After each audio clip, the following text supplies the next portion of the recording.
সাত সকালেই দাসপুরের সবজি বাজারের থলে হাতে ঢুকে পড়লেন সবজি বাজার করতে তারকা বিজেপি প্রার্থী হিরণ। তাকে দেখে প্রথমে না চিনতে পারলেও ভিড় ঘিরে ধরল চিনতে পারার পরেই সেলফি প্রেমীদের।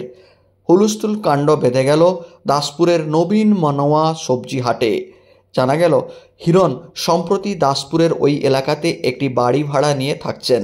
ঘাটাল লোকসভা কেন্দ্রে প্রচারের জন্য ওই বাড়িতেই থেকে নিজে রান্নাবান্না করে খাচ্ছেন।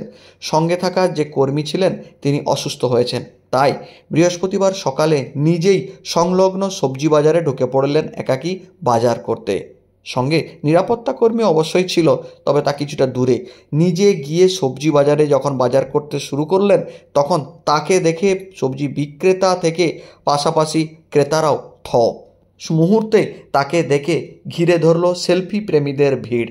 সকলের আবদারও মেটালেন তিনি। দেখুন, এসব নিয়ে আমি কোনো বক্তব্য রাখবো না। আমি কোনো রাজনীতি করতে আসিনি। সকালবেলা দাসপুরের বাড়িতে থাকি, এখানে আমার কোনো ফ্রিজ নেই। নতুন বাড়ি নিয়েছি তো এখানে, মানে ফ্রিজ কিনতে গেলে তো পয়সা লাগবে দাদা। আমাদের কাছে তো ব্ল্যাক মানি নেই, গরু চোরের টাকা নেই, বাড়ি চুরির টাকা নেই যে আমরা আসবো যাবো ফ্রিজ কিনবো, সামনে কনভয় পিছনে কনভয় থাকবে। ফলে রোজকার বাজার রোজ করতে হয়। আজকে সকালে যে ছেলেটা বাজার করে ওর শরীরটা খারাপ হয়েছে, এত রোদে ঘুরে ঘুরে ওর লু লেগে গেছে। বললাম তুই তাহলে থাক, আমি যাচ্ছি বাজার করতে। মাননীয় তপনদাকে বললাম, তপনদা বাজারে যাবো, আপনিও আসুন। দাদারও বাজার আমার বাজার একসঙ্গে করে নিলাম। আর মানুষ জানে দ্রব্যমূল্যের দাম বেড়েছে না কমেছে, এসব নিয়ে মানুষের প্রতিবাদ করুক। দেখুন, মানুষ নিজের রক্ষা মানুষকে নিজেকে করতে হবে, কেউ তো এসে মানুষকে রক্ষা করতে পারবে না।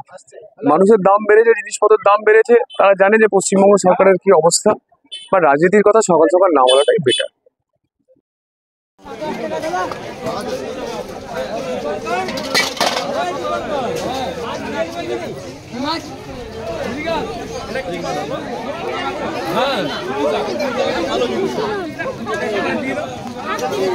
এই স্যার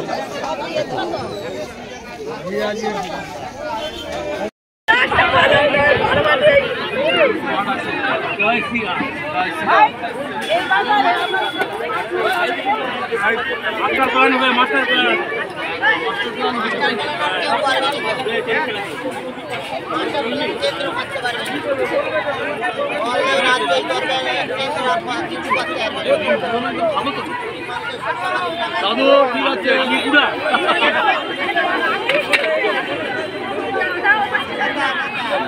দাদু ঠিক আছে।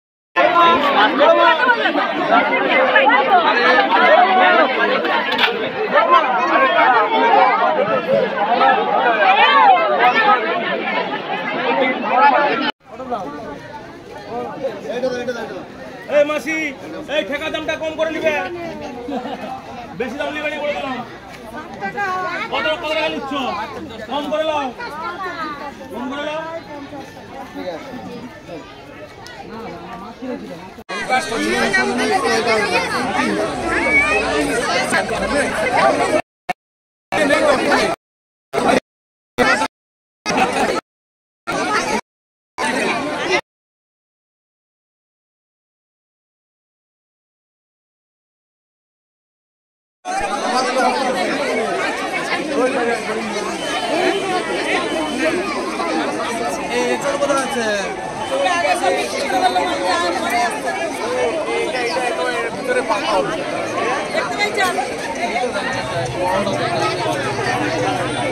সুবা ইয়ে শান্তনু দা একটু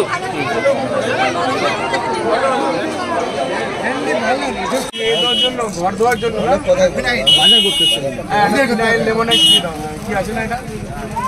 তখন দেখ ঠাকাটা স্যার একটা কথা বলবো। আরে জামা হ্যাঁ বলো। ভোটে যদি জিতে যাও আর দেখতে পাবো তো? ভোটে যদি জিতেন আর দেখতে পাবো তো? না সেই গোজে বসে গেলে আমরা আর ফাঁকে রয়ে যাবো। আমি একটা ব্যাপার বুঝতে পারি আপনাদের মনে। স্যারকে বলতে